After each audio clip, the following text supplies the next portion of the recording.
আসসালামু আলাইকুম। রোহিলি ময়ূরপঙ্খী নতুন রূপে আগমন।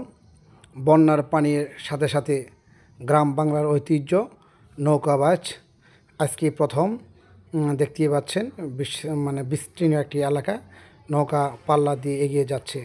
হাজারো দর্শক চারদিক দিয়ে তার আনন্দ অনুভব করতেছে।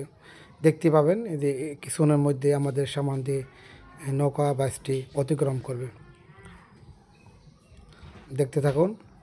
অত্যন্ত চমৎকার একটি বাস। এই জায়গায় মানুষের জীবন মরণের রিস্ক নিয়ে যত শক্তি আছে প্রয়োগ ঘটিয়ে এই খেলাটি খেলতে হয়। দেখতে থাকুন শেষ পর্যন্ত। সবারই দেখার জন্য অনুরোধ হইল, চলে আসবেন বিকেলবেলা রোহিলি গ্রামে। এখানে প্রতিদিন বিকালে এই নৌকা বাসটি এভাবে দর্শকদের উদ্দেশ্যে বাস দেওয়া হয়। অসংখ্য দর্শক, সবাই ভালো থাকুন। আল্লাহ হাফেজ।